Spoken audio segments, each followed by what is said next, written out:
you beautiful people. My name is Davi Vieira. I'm joined by Abe and Charlie Medeiros. Welcome to the Redox Cinema Podcast.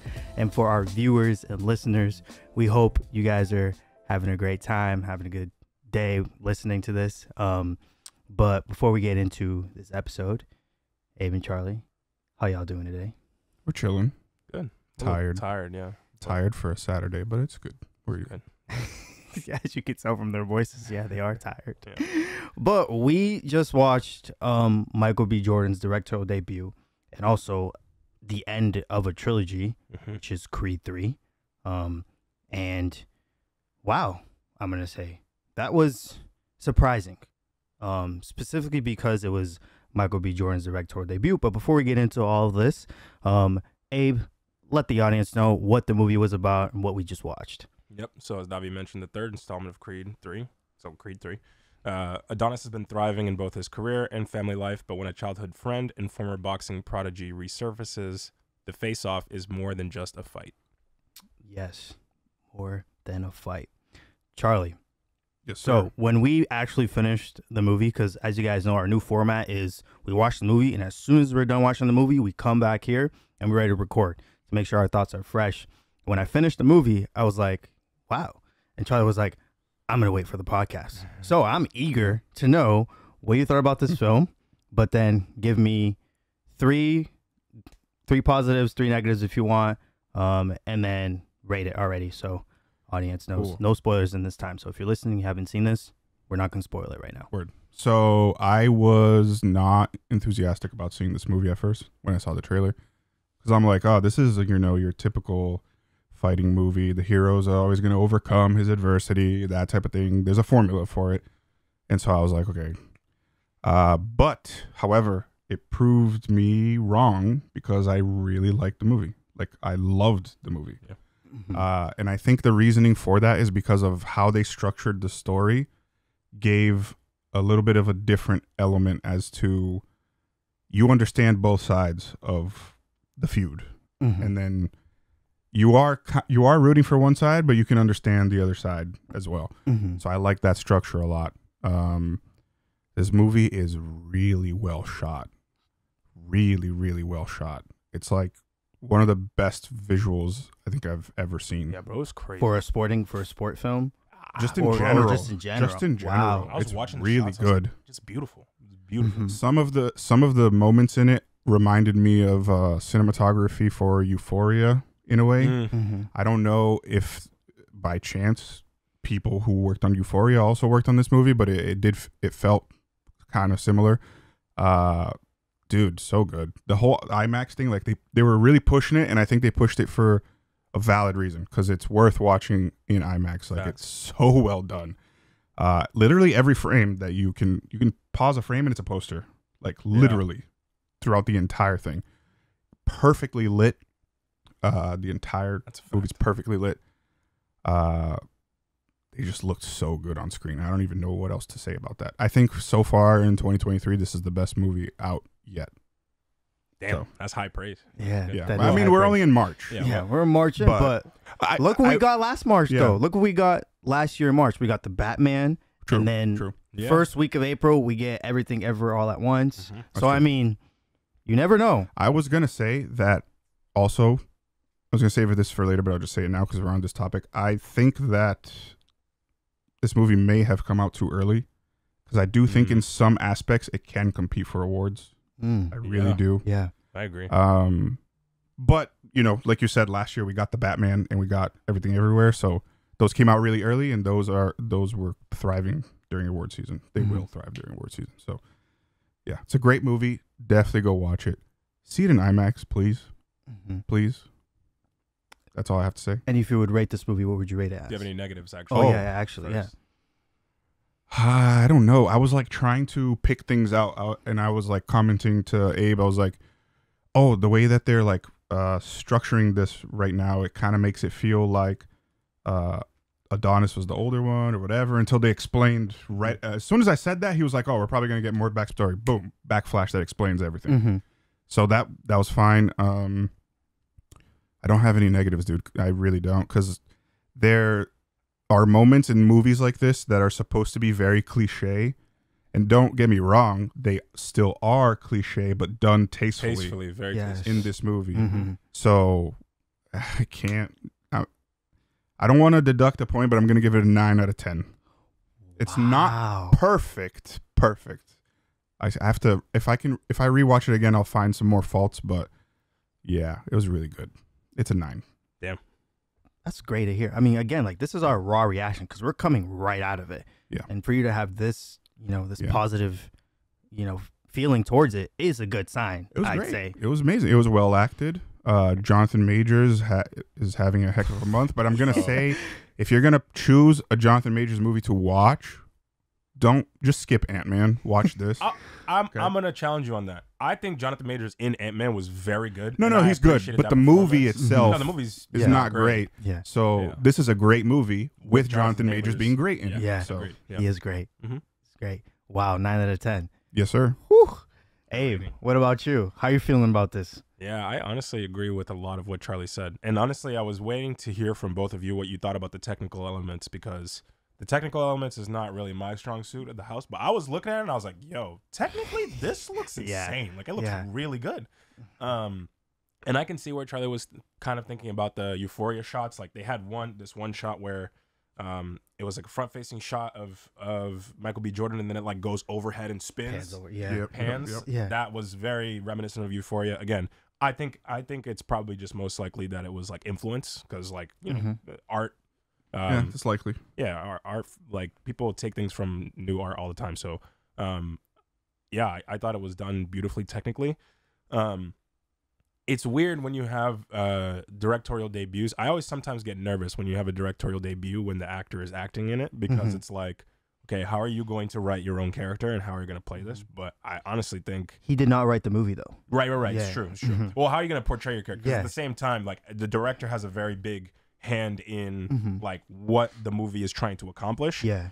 And I think the direction and writing did a very good job with Michael B. Jordan's character, with Adonis Creed, and kind of closed the trilogy off in a very, very perfect way. I love Jonathan Majors. Like, this is the dude now that, like, I have, like, a list of, like, supporting actors that, like, there's rankings. Like, Sam Rockwell is on there. Like, Christoph Waltz is on there. Jonathan Majors is on that list now. Like, he's getting up there. If he has another movie that comes out with a crazy performance, bro, this man's going crazy.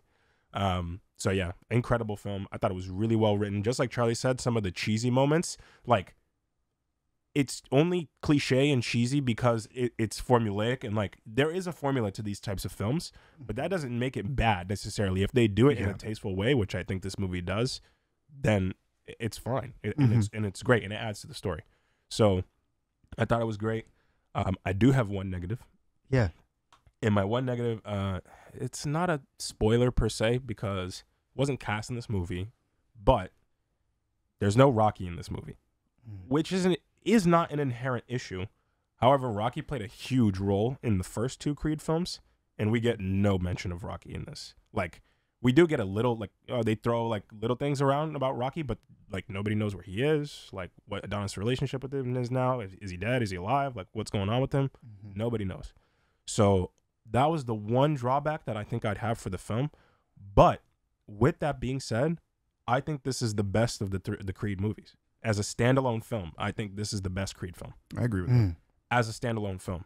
So it's hard for me to rate it because I'm like, am I rating it as a standalone movie or am I rating it as part of a trilogy? Rate it as a film. Yeah, bro. I'm going to give it a 9.1. Wow, higher? Wow, man, this is Bro, that movie was so good because the thing is, like, I didn't watch the Creed films until this week, actually, because I was like, damn, I need to catch up and understand. So I watched them, and I was like, okay, it feels very Rocky. The formula fits so perfect with a little bit of flavor from just Michael B. Jordan and who he is, and the West Coast flavor of stuff. And I was like, okay, that's cool. But what would it be like if it's not a Rocky film and it's Adonis Creed's movie, and that's what you get in this? And like the second they start off the movie, and actually I'll jump into that when we go to spoilers, but the way that they did this and it focused on Adonis Creed was perfect for me, and that's why it gets a really, really high rating as like a standalone movie. wow. Yeah. Great praise, Dope. man. For me, hats off to Michael B. Jordan. Coming in, directorial debut, but also you're the lead actor. That is really hard to do, and I want to give you your flowers, bro, because you absolutely killed it. I want to see him behind the camera more now, and really honing in on the stories and that he wants to bring in and talk about and present for people to see, because the man is gifted. He is. You can tell he's been working his ass off for a while in the industry, and I think now it's paying off. Not just from an actor standpoint, but from just an artist. Like, the guy is gifted, and I definitely want to see more of him. And what I loved about this movie was that it took a very different approach from the Rocky films. It didn't, obviously it felt like we were watching a Rocky movie, but a Rocky movie with Michael B. Jordan spice in it. Like, it felt like Michael B. Jordan had a say on how he was going to do this, and he took inspiration a lot from anime. And some of these scenes, I was just literally goosebumps, because the boxing had a totally different feel compared to other films that I've seen of Rocky, and also in the other two Creed movies. And I just love that they gave Michael B. Jordan that creative element where he could come in and just go crazy with it. And I can tell that he went crazy with it. And again, what Charlie said, see it in IMAX, because it is definitely worth it on IMAX.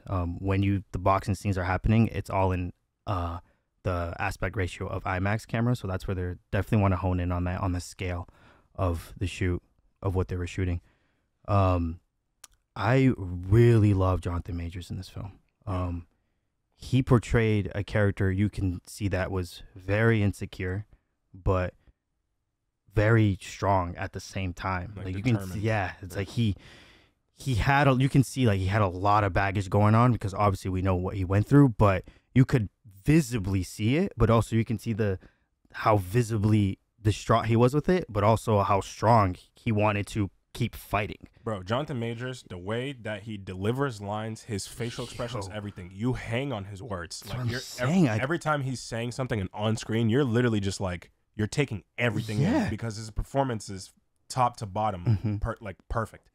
And he's that type of actor, which is crazy. Y'all, like, every single time he was on screen, I had my mouth shut. I would not say anything. I was like, bro, he was, I think, the standout performance for me in terms of everything. Writing was good. The only thing I had a little bit of a negative was maybe the pacing. I feel like maybe sometimes we could have gotten, I think it's just because I was loving Jonathan Majors' performance. I wanted to see more of him, and him really battling that was 18 years of seeing your best friend, live your dream, right? I wanted to see moments where we're just focusing on him and how that really messed him up. We did get scenes of that, and I think it would have been great to see when there's always the switch in sports movies where the protagonist is like, all right, I'm gonna stand up to the guy, right? And I feel like that was done quickly, and I just wanted to see more of that when it got to that point. I don't know if you guys are understanding what I'm saying. No, I get what you mean. We got a lot of Adonis Creed and his backstory and how he's dealing with the situation, and we needed more of Jonathan Majors and Damien's character and how he dealt with all of that. Exactly. Which I get.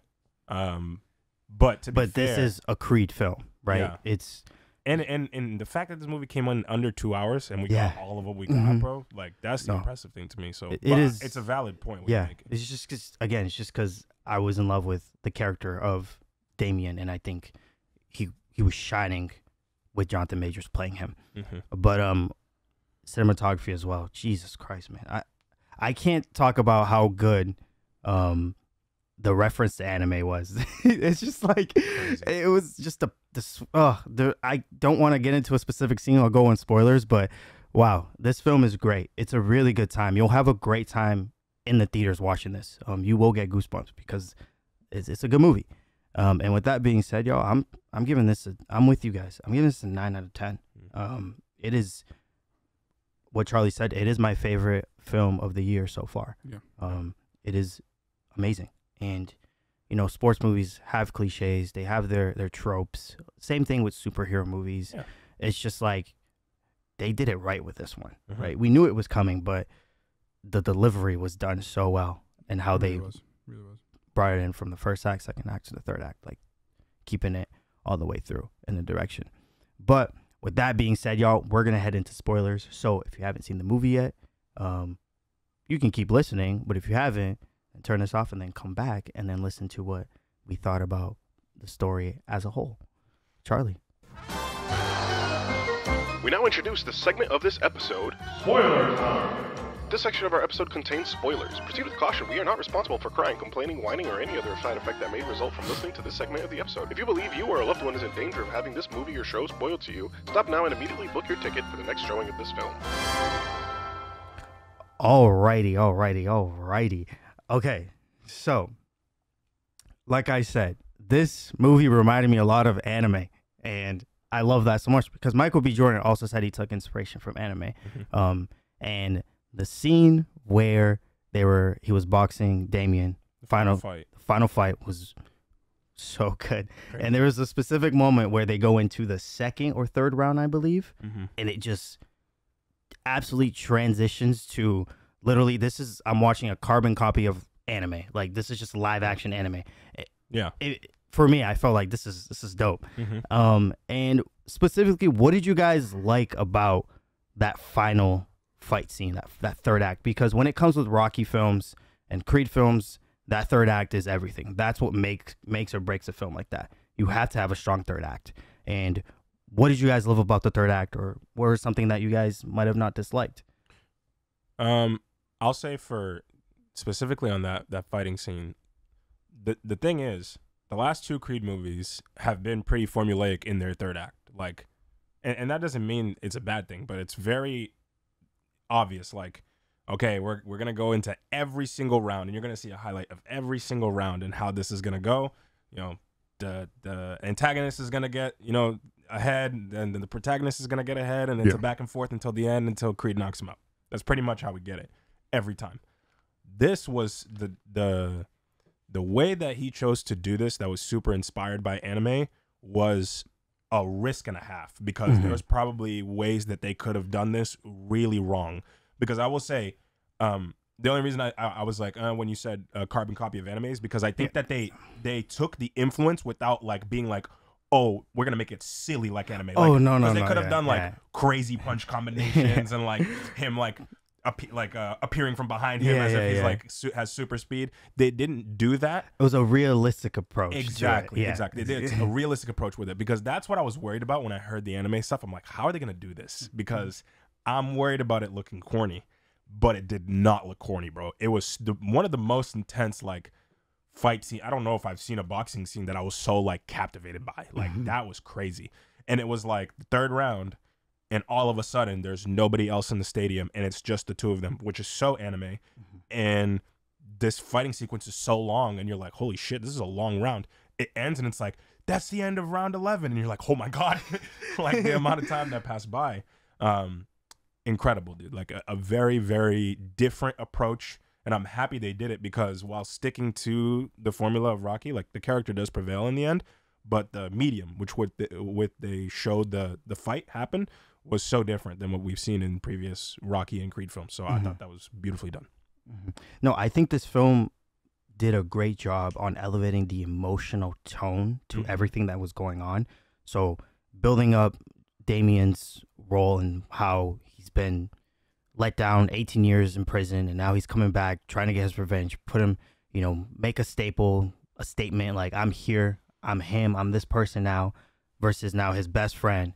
So building that up, and when you get to that third act and you see everything go down, there's a huge emotional level there, right? And I felt like that's why we were so connected to it, because they did a great job building up to that moment. And I don't know, Charlie, if you felt that way as well, because there was a specific shot for me where Damon was gonna go into his first fight, and it was Adonis goes up to him and is like, yo, have a good fight, all this stuff, and then they both stop at the door. Yeah, that shot was fire. It's a parallel shot, and I was there like the significance in that is huge, because I think it showed, man, these guys are distant from one another, and I don't think this relationship will ever be the same as it was before. And we knew that coming in, this is gonna change a lot.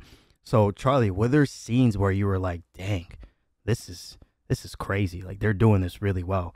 Because I know you talked about technically like this was a beautiful film to look at.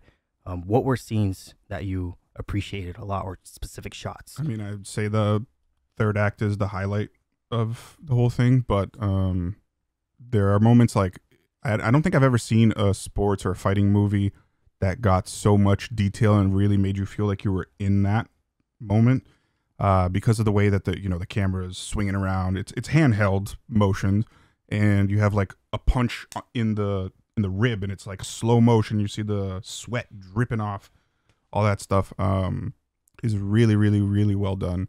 I don't think I've seen it done that way. And then the whole anime element that you were talking about, I didn't really get the anime vibe, but now that you mention it, I can see what you're saying. But just like showing those moments, like that you don't really have to explain out loud, but show it visually.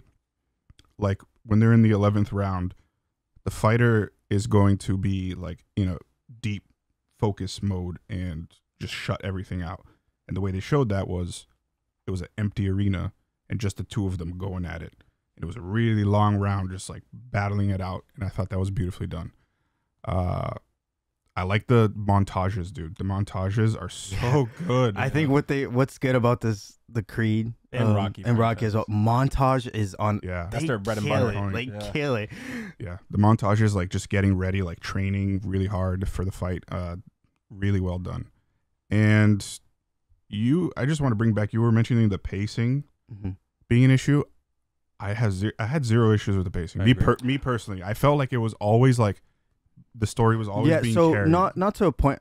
So with pacing, it was like You thought it was too quick. it was too quick. I feel like I just wanted to see more. It's not a bad thing. It's just I just wanted to see more of the characters. Well, this is what you're seeing, a preference thing, because this Yeah, is a this slow is just burn pre- guy. I- This I'm a is the slow guy who burn loves person. slow burn movies, and Charlie loves the more. Yeah. If you can get I just- everything. Get to the Setting up get the to If the they point. get to the you know? point, I know getting to the point, they did it really well on getting it to the point. I just think that it would have given them a greater advantage if they honed in on more specific relationships, and really showcasing the magnitude or why this relationship broken is huge for not only Adonis but also for Damien. Like this is a guy who spent 18 years in jail with his best friend sending him letters, and he never got his letters from him, right? Like Adonis is broken as well, but so is Damien. Like these guys are broken with each other because the relationship is gone, right? So that's why I was like, dang, like, if they really got into that, it would have been dope. But they did. They did. I'm not saying that they didn't. They didn't go but deeper. They didn't go into it. deeper. I just think maybe you could have gone deeper. In the defense of them not like diving deeper into Damien's story, I would say that if they did that, the audience would be very torn as to who they're supposed to root for and forget that this is a Creed movie. Yeah. Yeah, that's valid. So they showed enough elements for you to feel bad for both of them. Dude. And one of the things that you brought up, the parallel shot. So when he's in the locker room, Damien's first fight, he's in the locker room, and Michael B. Jordan just gave him like a little pep talk kind of thing. Leaves, and then there's a wall separating them, and they're both looking at the wall. They can't see each other, but they're staring right into each other. They're standing kind of right into each other, and it's like that is such like a nuanced symbolism of like it's diving deep into the story, because it's like this is Silver Spoon. Yeah. Like this is like got it all, right? Like they both came from the same place. But Adonis, like he's got the rich mama, he's got all the back from his dad as a boxer. But Damien's the one who put him on. But Damien came from the gutter. And he's from and he was in prison and all that. So like that shot for me encapsulated all of that. All of it, yeah. Which like I think there were a lot of moments in this film that did that. And that's why I was impressed by Michael B. Jordan's directorial debut, because he did a lot of showing and not telling.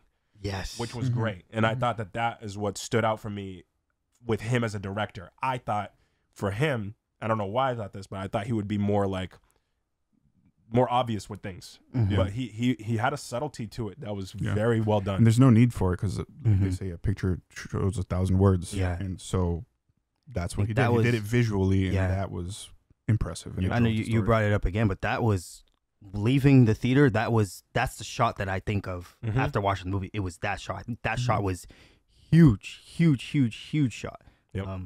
Yeah, no, man, this movie was great. And Abe, you said specifically that not having Rocky in this film. Why? What are some elements as you think that maybe Rocky would have benefited if he was in this film? Or is it maybe just like we just needed something to be told as to why he's not in this new chapter? Yeah, because here's the thing.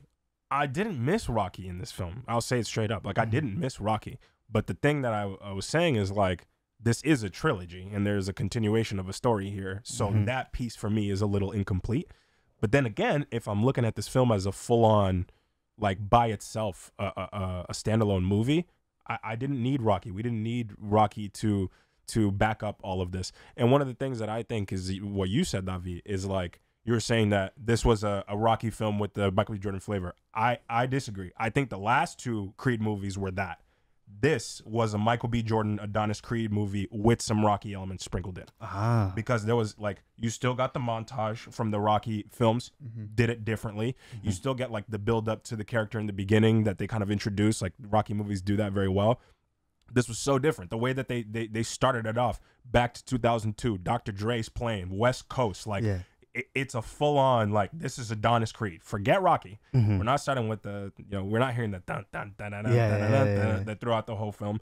We're hearing, like, West Coast vibes, the things that Adonis listens to, his wife's music. Like, it's a whole different world. And that's what I really loved about this movie. So it's weird because I get the feeling now, it's almost like, to me, I'm like, this could be the start of a really good Creed franchise. You know what I'm saying? Where they, like, really focus on Creed and his story and all that, but at the same time, it's like, if you look at the arc of what they've done, there's not much else that they can continue to do. To touch on that, if they want to milk it, They series, they can. And I got vibes of that in the end when he's in the ring with his daughter, and she loves the fighting and she wants to learn it. They could always milk it. So it all depends on how this film performs at the box office. I think it's gonna do well. It's performing well. It's projected to open this weekend 40 million. I think it's doing well already.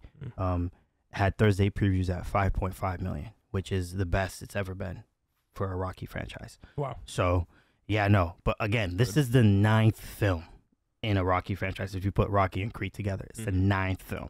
Do you think it's too much? But we just got another great story. So when is it, let's just end it. Because I think this was, they put a bow on it and they said, all right, we're good. But it's looking like the audience really loved this movie. Yeah. You guys feel like, you know what, continue with it.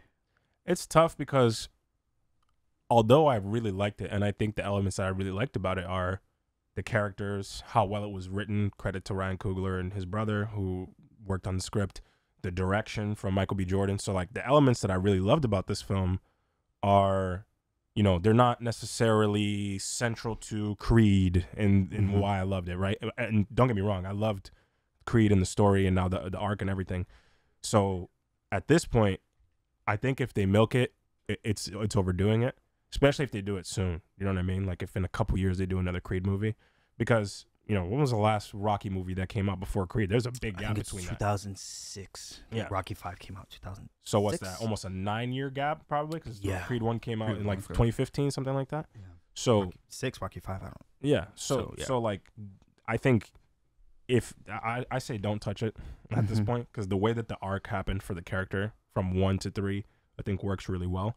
And I think now it's just more about Michael B. Jordan being able to take what his moneymaker, right? His Creed, this is like his franchise that he was the face of, and then like did all the extra stuff with directing in the last one and moving on with that, and like, what else can you do now? Like, I want him to show me more in different settings.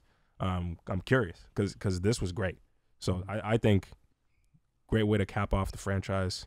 If it comes back in like 10 years, if it's good, great. But I think right now, let it lie. Yeah. And I think that you might have mentioned this earlier, but I feel like this movie, if the other 2 Creed movies didn't happen, this still could have been a standalone and work on its own with tweaks here and there to the story. Yeah, because it feels that different from the other ones, and it just feels, it gives you the complete story. It's a retired boxer who is now running a gym, bringing up and coming fighters. You could have gotten, like, the other 2 Creed movies don't need to exist for this one to be excellent. Yeah. So there's that as well. He did a great job. That is true. So this is a fairly recent trilogy. I know, with trilogies being out there, where would you say, if you can remember trilogies, but where would you rank this as a more recent trilogy that you've watched? The entire trilogy? The entire trilogy. How would you rank this as in like 2010s? Not all time, but where would you... 2010 on? Yeah, 2010 on. As more recent trilogies that you have seen, where would you put this as, on your list? I don't know. This is... what other trilogies are there? There's the Dark Batman Knight series. Yeah. Dark Knight. Because that capped off in like 2012. 2012, yeah. But it started before. There's that. We're about to get the finale to Guardians. Yeah, that's true. We're getting finale to Guardians.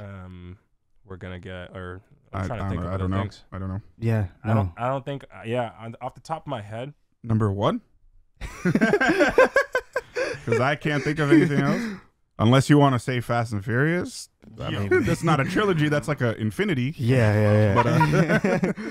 But no, I just want to say that I think the Creed trilogy is a very good trilogy. Yeah. That people should look at and really take their time to be like, whoa, this is good. I think it's good. I do think that what I mentioned as my drawback to this does leave a little bit of to be desired with like a full trilogy. Just because the connection of Rocky, like, it just disappeared. You know what I mean? And that's why I'm saying, like, it feels as if like he hit the reset button. Yeah, this could have been the beginning of a new trilogy. Yeah, like this could have been Creed 1 for me, for all intents and purposes. If this is where it started, and like we get a little Rocky backstory, but we don't get the character Rocky at all involved, like I could see this being the start of an incredible like trilogy. Right.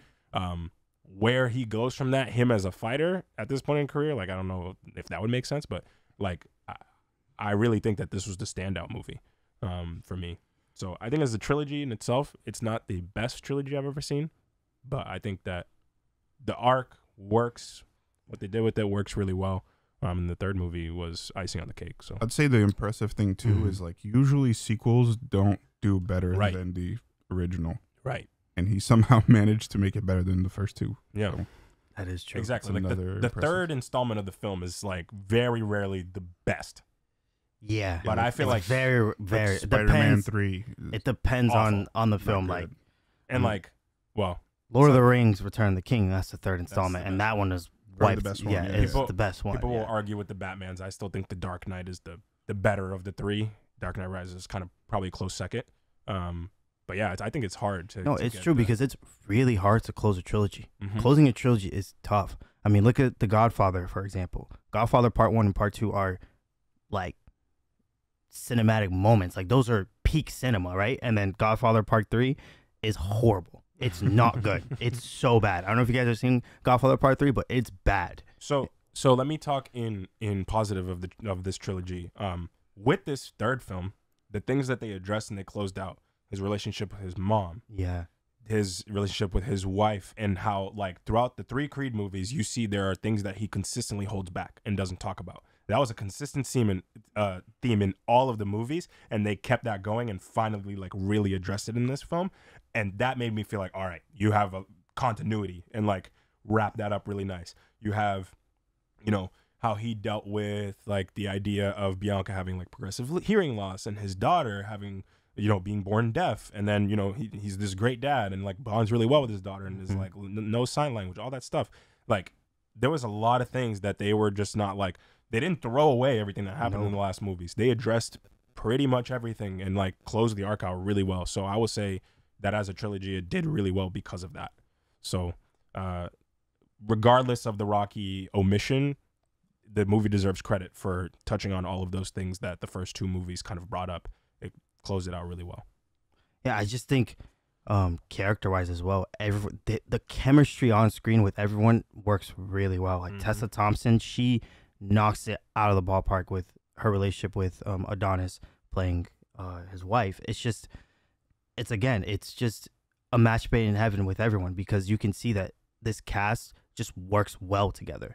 And I think that's what made this film even better is that everyone you can see has a great on-screen chemistry. And I don't know if you guys are getting that vibe, but I felt that a lot with the Creed movies. It's just that, you know, you can tell they're trying to do something good with this film. Yep. And I think They were one of the best on-screen couples I've seen in a trilogy. I don't know if I've seen an on-screen couple in a trilogy that's like really worked the way that they have. So shout out to them. Like, Yeah, that no. was really, really good. Mm-hmm. And just her pushing him, and then it's just what you bringing up the thing of him not opening up, like you said, keeping that. Honestly, he's still, and it's still. They kind of didn't reclose that because they showed that man is still trying to deal with that. You know, he's not perfect, and I like that they didn't close it off. They wanted to show like, yo, he's still struggling with that because it's facts. Like you will never. What he went through is gonna be with him forever, and he has to. At the end of the day, you have to face it head on, and it was hard for Creed to face those feelings head on, and I love that they really went into that in part 3. Yep. Yeah, definitely agree. So yeah, but with that being said, y'all, we hope you guys enjoyed this episode. If you are following us, like this video, follow us, subscribe, and we appreciate you guys. See you soon. Peace. Peace.